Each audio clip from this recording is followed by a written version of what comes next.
जिथि दुवार दख'रा दुलाराय बर' फरायसा आफादनि बे बानजायनायावहाय दिनै बे सान्थिपुर दालाइसा दुलाराय बर' फरायसा आफादनि सिङाव थानाय जे रुनिखाता सान्थिपुर समबाय समितिनि जे नखलागाव बा लांगोनायाव जोङो दिनैहाय सानसेनि हाबाफारि लानानै जे 19थि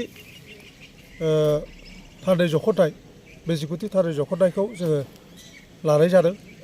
दा फुंनि हाबाफारि हिसाबै जोंहा आफादनि फिरफिला बिरहोनाय हाबाफारि आरो मुंख्लंफोरनो बिबार बावनाय हाबाफारि आरो बड'फानि सावगारियाव बिबार बावनाय हाबाफारि लानानै जोङो फुंनि हाबाफारिखौ जोङो लानाय जादों।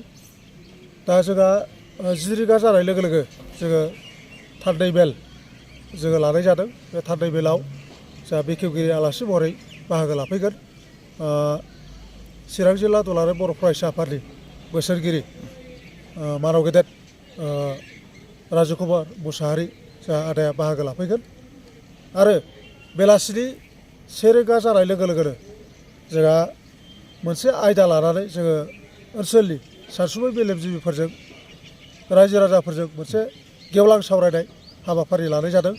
बे आयदाया जाहैबाय समाजारि आथिखालनि समाजारि थासारि सोलोंथाइ आरो इयुन आथिखालनि जे समाजारि जेंना सोलोंथाइ आरो इयुन थासारि बेखौ लानानै जोङो मोनसे गेवलां सावरायनाय हाबाफारि लानाय जादों। दा बे गेवलां सावरायनाय हाबाफारियाव गाहाय आलासि महरै बाहागो लाफैगोन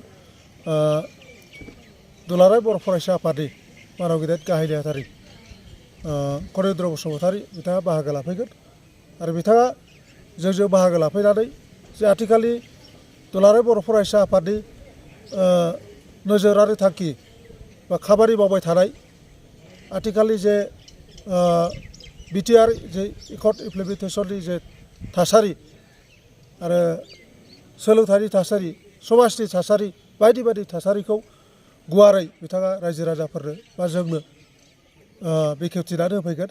दा बेखायनो जोङो रायजो राजाखौबो जोङो खावलायदों जाहाथे 1 रिंगायाव जे जानो गोनां जे गेवलां सावरायनाय हाबाफारि बाहाय लैहोर लैहोर फैनानै बाहागो लाफैगोन बेखौ खावलायहरनाय जाबाय।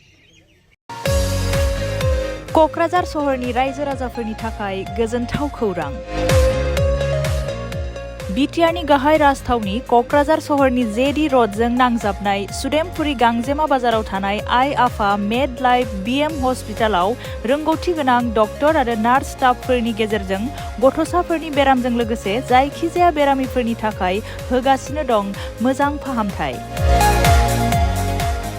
बे हस्पिटालाव नोंथांमोनहा गोबां फाहामथाय खाबुफोर मोननो हागोन। 24/7 emergency service, laboratory, pharmacy, paediatrics, medicine, gynaecology, dental, urology, dental x-ray, play area, x-ray, sonography, OT, ICU, NICU, PICU नि खाबुफोरखौ मोननो हागोन। आइ आफा मेड लाइफ बिएम हस्पिटाला 24 घन्टा जेब्लाबो खुलायै थागोन आरो लांलाय लाबोलायनि एम्बुलेन्सआबो मोजाङै सार्भिस थागोन। आबुङै खौरां लाहरनो थाखाय 9101 655 430 8822 688 026 जानबुं नम्बराव खौरां लाहरनो हागोन।